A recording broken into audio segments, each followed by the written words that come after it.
Assalamualaikum warahmatullahi wabarakatuh. Selamat malam teman-teman sekalian. Di sini saya akan menjelaskan pembahasan terkait dengan kuis pertama mata kuliah kimia dasar. Izinkan saya sharing screen terlebih dahulu.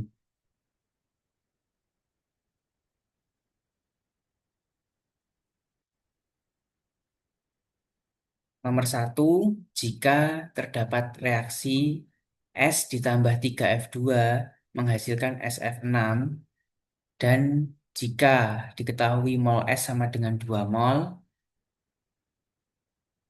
dengan 10 mol F2 atau F2 sama dengan 10 mol. Tentukan berapa mol SF6 yang terbentuk.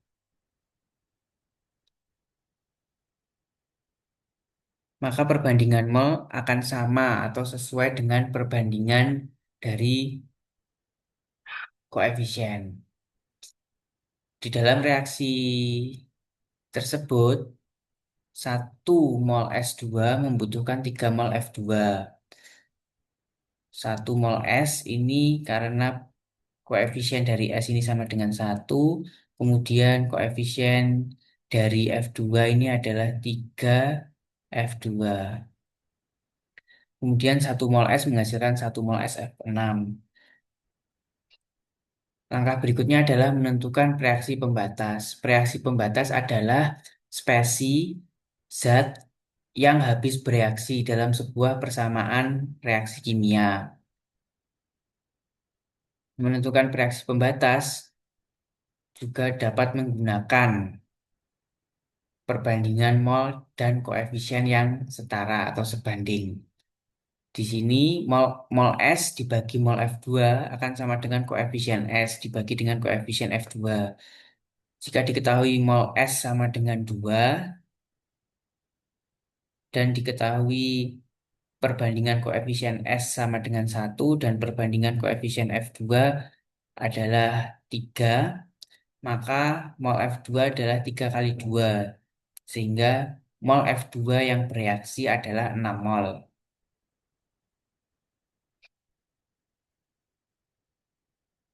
Karena F2 lebih banyak dari yang dibutuhkan, maka S adalah reaksi pembatas. Kemudian dapat ditentukan juga mol SF6 yang terbentuk dari reaksi tersebut. Mol SF6 ini adalah produk dari reaksi, sehingga bisa ditentukan dengan perbandingan koefisien dan mol akan menghasilkan mol SF6 sama dengan 2 mol.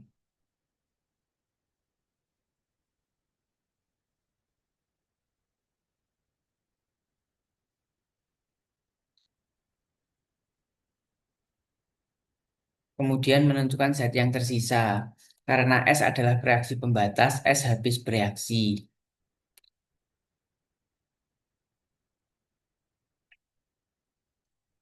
Mol S sama dengan mol F2 akan sebanding dengan koefisien S dibanding dengan koefisien F2.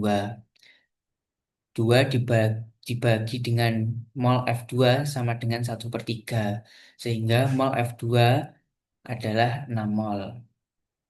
Maka sisa mol F2 adalah mol awal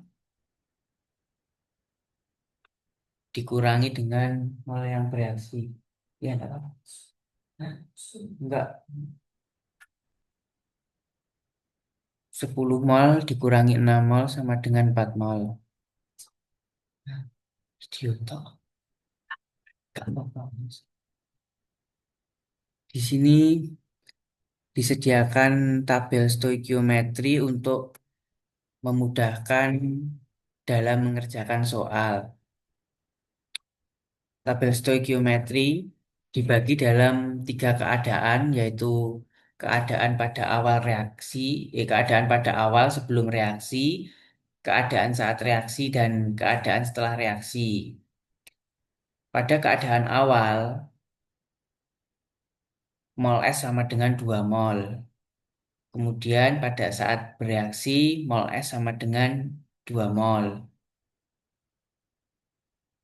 Sehingga S adalah reaksi pembatas, maka ketika di akhir produk S tidak bersisa sedikit pun. Kemudian pada keadaan awal F2 sama dengan 10 mol, pada keadaan reaksi F2 sama dengan 6 mol, sehingga tersisa 10 dikurangi 6 sama dengan 4 mol. Pada keadaan awal reaksi SF6 belum terbentuk atau 0 mol. Kemudian pada saat reaksi terbentuklah 2 mol SF6, sehingga pada hasil akhir reaksi SF akan terbentuk 2 mol SF6 di akhir. Nomor 2, diketahui reaksi berikut. 2Al ditambah 3Cl2 sama dengan, enggak apa-apa tuh, sama dengan 2AlCl3. Diketahui mol Al sama dengan 1,2 mol dan mol Cl2 sama dengan 2,4 mol. Zat apa yang bertindak sebagai reaksi pembatas dan berapakah sisa zat yang tidak bereaksi? Menentukan menentukan mol Cl2 dengan perbandingan mol dan koefisien. Mol Al dibagi dengan mol Cl2 akan sama dengan koefisien Al dibagi dengan koefisien Cl2, sehingga akan didapatkan mol Cl2 sama dengan 1,8 mol. Nah, mol Cl2 di awal ada 2,4 mol. Kemudian mol Cl2 yang berada di saat reaksi adalah 1,8 mol. Maka mol Cl2 di akhir reaksi akan tersisa 0,6 mol. 0,6 mol didapat dari 2,4 dikurangi 1,8. Karena mol Cl2 bersisa di akhir, sehingga Al akan bertindak sebagai reaksi pembatas karena Al tidak bersisa sedikit pun di akhir. Seperti ini adalah tabel stoikiometri yang dapat dituliskan dari persamaan reaksi di atas.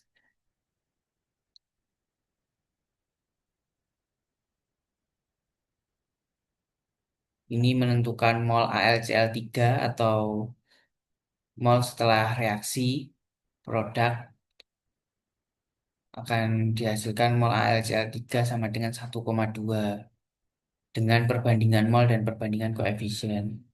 Jadi ini adalah rumus yang bisa digunakan.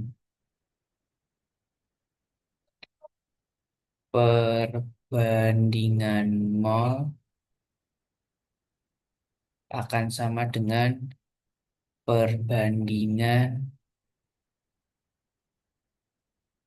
koefisien zat. Nomor 3. Mengapa Amerika Serikat, Myanmar, dan Liberia tidak mengikuti aturan Satuan Standar Internasional? Alasan pertama adalah karena faktor sejarah. Amerika Serikat menggunakan imperial atau US Customary System, sedangkan Myanmar dan Liberia mewarisi sistem satuan lama dari pengaruh kolonial atau tradisi lokal. Alasan kedua, karena melakukan penggantian satuan ke sistem internasional perlu dilakukan bertahap dan membutuhkan biaya besar di berbagai bidang.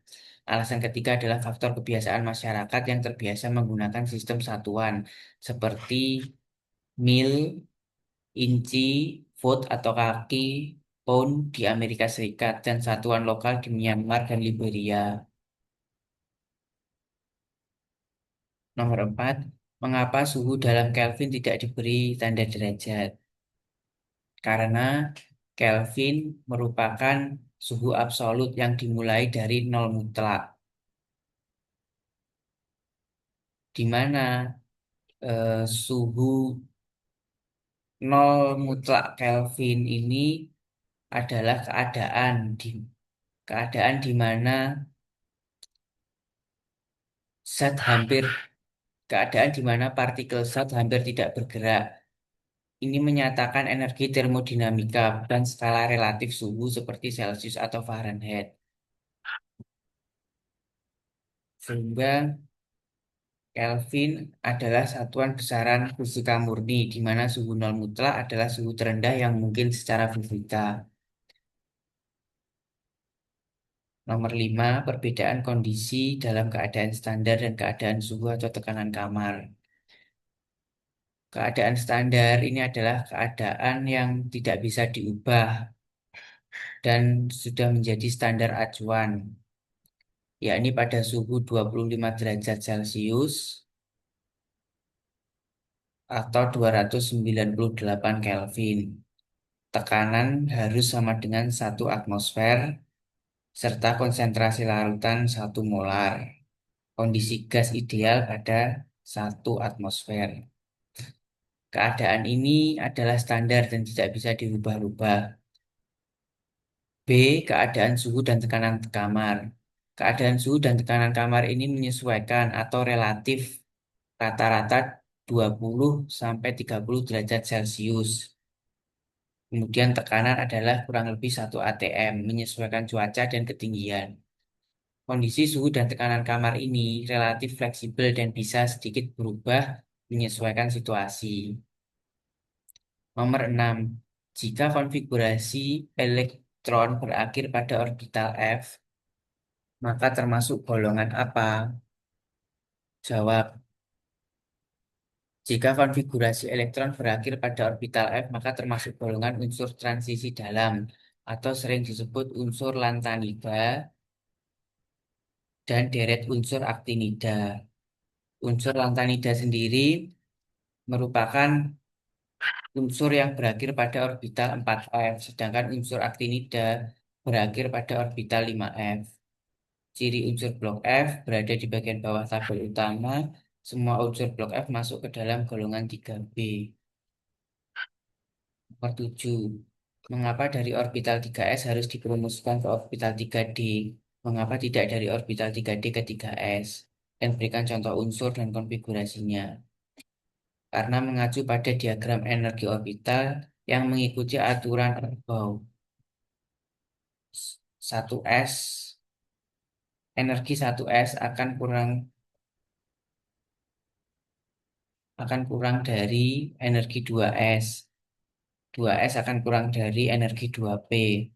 2P akan kurang dari energi 3S dan 3S akan kurang dari energi 3P. Energi 3P akan kurang dari energi 4S. Dan seterusnya yang menandakan 3S lebih rendah energinya dari orbital 3D. Elektron akan mengisi orbital dari tingkat yang paling rendah hingga ke tinggi untuk meningkatkan stabilitas. Ini adalah prinsip yang perlu dipahami bahwa elektron akan mengisi orbital dari tingkat yang paling rendah ke tingkat yang paling tinggi. Contoh kromium. Jika konfigurasi kromium ini menurut aturan Aufbau atau secara teoritis adalah 1s2, 2s2, 2p6, 3s2, 3p6, 4s2, 3d4. Kemudian konfigurasi yang sebenarnya terjadi adalah 1s2, 2s2, 2p6, 3s2, 3p6, 4s1, 3d5. Di sini terjadi penyimpangan aturan Aufbau, di mana satu elektron dari subkulit 4s berpindah ke 3D. Sehingga 3D ini menjadi memiliki elektron 5 yang seharusnya 4. Ini ini adalah salah satu contoh promosi elektron agar subkulit D menjadi setengah penuh atau D memiliki 5 elektron yang lebih stabil, jadi berfungsi sebagai kestabilan. Kemudian nomor 8, tuliskan konfigurasi elektron nomor atom dan lambangnya jika diketahui N sama dengan 3, L sama dengan 2, M sama dengan plus 2, dan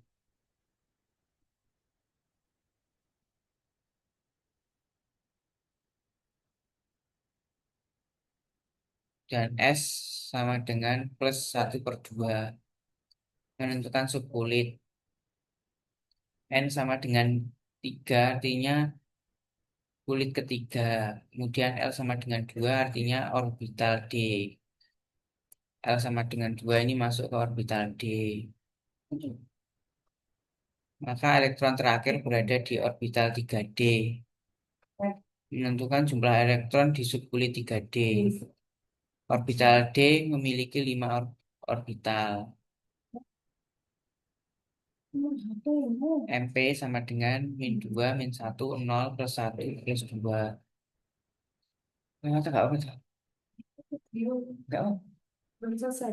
Iya, cuma lewat enggak apa? Enggak.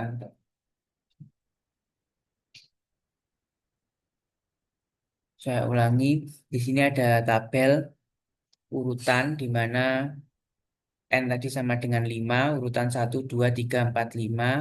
Maka bilangan magnetik itu sama dengan -2, -1, 0, +1, +2 secara berurutan. Dan bilangan spin eh, kelima-limanya adalah +1/2. Maka elektron valensia adalah elektron kelima atau 3D5. Menentukan nomor atom sebelum 3D kulit terisi sebagai berikut. 1s2, 2s2, 2p6, 3s2, 3p6, 4s2 sama dengan 20 elektron total. Pada 3D5 sama dengan 5 elektron. Maka total elektron awal 20 elektron ditambah 5 elektron sehingga menghasilkan 25 elektron. Atau dapat disimpulkan bahwa nomor atom sama dengan 25, yaitu unsur mangan atau Mn. 9. Jelaskan perbedaan sifat periodik dalam satu golongan dengan sifat periodik dalam satu periode. Untuk jari-jari atom, keelektronegatifan dan afinitas elektron. Jari-jari atom. Dalam satu golongan dari atas ke bawah, jari-jari atom akan semakin besar dikarenakan jumlah kulit elektron bertambah. Contoh, litium akan lebih kecil daripada natrium, akan lebih kecil daripada kalium, dan akan lebih kecil daripada rubidium. Dalam satu periode dari kiri ke kanan, jari-jari atom akan semakin kecil dikarenakan muatan intinya semakin besar, sehingga gaya tarik inti atom terhadap elektron akan lebih kuat. Akibatnya, elektron lebih mendekat ke inti atom. Jadi, semakin dalam satu periode, jari-jari atom akan semakin kecil. Bisa digambarkan ini adalah inti atom, kemudian elektron pada kulit pertama, elektron pada kulit kedua, elektron pada kulit ketiga. Jadi, eh, kalau jari-jari atomnya itu semakin kecil, eh, muatan inti akan semakin besar. Jadi gaya tarik inti atom terhadap elektron yang di sekitarnya ini akan semakin kuat. Kemudian afinitas elektron dalam satu golongan dari atas ke bawah, afinitas elektron cenderung semakin kecil karena jari-jari atomnya semakin besar. Jika jari-jari atom besar, maka gaya tarik inti atom terhadap elektron lemah ya, sehingga pelepasan energi relatif kecil. Dalam satu periode dari kiri ke kanan, afinitas elektron cenderung meningkat karena jari-jari atom semakin kecil sehingga gaya tarik inti terhadap elektron terluarnya besar. Akibatnya lebih mudah menerima elektron. Nah, berikutnya adalah keelektronegatifan. Dalam satu golongan, seiring bertambahnya nomor atom dari atas ke bawah, nilai keelektronegatifan semakin kecil. Karena posisi elektron akan semakin jauh dari inti dan kecenderungan untuk menarik elektron akan semakin kecil. Dalam satu periode dari kiri ke kanan, keelektronegatifannya semakin meningkat. Karena semakin besar muatan intinya, daya tarik inti atom terhadap elektron semakin kuat dan kecenderungan untuk menangkap atau menarik elektron juga akan bertambah besar. Nomor 10, sebutkan dan jelaskan tarian atau ikatan antar molekul. dan berikan contohnya. Nomor satu, gaya dispersi London. Eh, gaya dispersi London ini merupakan gaya antar molekul yang paling lemah di antara gaya lainnya. Gaya tarik ini terjadi di antara molekul nonpolar dengan molekul polar. Kekuatan gaya London molekul dipengaruhi oleh massa molekulnya. Semakin besar massa molekul, semakin besar massa molekul, maka gaya London semakin kuat dan titik didih semakin tinggi. Contohnya adalah interaksi molekul Cl2 dengan CH4. Cl2 ini Cl2, kemudian ini menggambarkan gaya antar molekul dispersi London. Kemudian ini CH4 antara polar dan nonpolar. Kemudian gaya dipol-dipol. Gaya dipol-dipol dibagi menjadi dua, yaitu gaya dipol-dipol permanen dan gaya dipol-dipol induksian atau terimbas.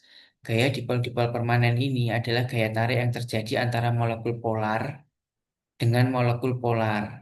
Contohnya adalah molekul HCl dengan molekul HCl. Kedua senyawa ini sama-sama polar.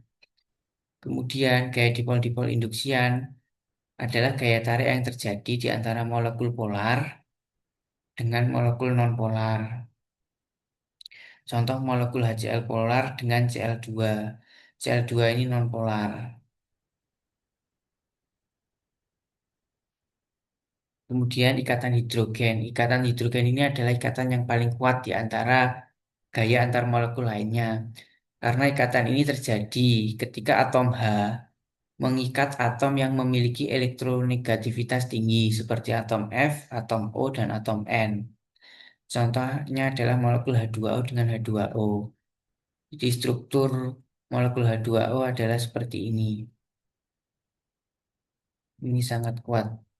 Kemudian urutan kekuatan interaksi gaya antar molekul. Yang pertama adalah ikatan hidrogen. Ini lebih besar atau yang paling kuat. Nomor dua adalah dipol-dipol permanen. Kemudian dipol-dipol terimbas. Baru yang paling lemah adalah gaya London. Nomor 11, MSG adalah penyedap makanan yang menyebabkan sindrom restoran Cina dengan gejala sakit kepala dan nyeri dada. MSG memiliki massa sebagai berikut: 35,51% C dan 4,77% H dan 37,85% O, 8,29% N dan 13,60% Na. Tentukan rumus molekulnya jika MSG sama dengan 169 gram per mol. Persen gram ini ketika semua ditotal baik dari C, H, O, N, dan Na adalah totalnya 100 gram. Kemudian menghitung masing-masing mol dari tiap unsur. Diketahui bahwasanya mol sama dengan gram dibagi AR, sehingga dapat ditentukan mol C sama dengan gram dibagi ARC, sama dengan 35,51 dibagi 12,01, sama dengan 2,9567. Dan seperti itu seterusnya hingga mol Na. Kemudian hasil mol yang didapatkan ini disederhanakan perbandingannya dengan membagi semua nilai mol dengan nilai mol terkecil, yaitu nilai mol dari Na ini adalah yang paling kecil di antara mol yang lainnya. Jadi mol C sama dengan 2,967 dibagi 0,916 sama dengan 4,998 atau dibulatkan menjadi 5. Ini kemudian dihasilkan 7,99 dibulatkan menjadi 8 karena perbandingan jadi diambil pembulatan yang paling mendekati. Jadi rasio jumlah partikel molekul adalah C ini sama dengan 5, H sama dengan 8, O sama dengan 4, N sama dengan 1, dan Na sama dengan 1. Ya. Sehingga tinggal dituliskan saja ke rumus molekulnya C5, H8, O4, N, Na. Atau biasanya dituliskan seperti ini. C5, H8, NO4, Na. Ini adalah rumus molekul dari MSG. Sekian pembahasan ya, yang bisa saya jelaskan. Jika mungkin masih banyak kekurangan dari apa yang saya jelaskan dan apa yang saya tulis, saya mohon maaf yang sebesar-besarnya. Wassalamualaikum warahmatullahi wabarakatuh.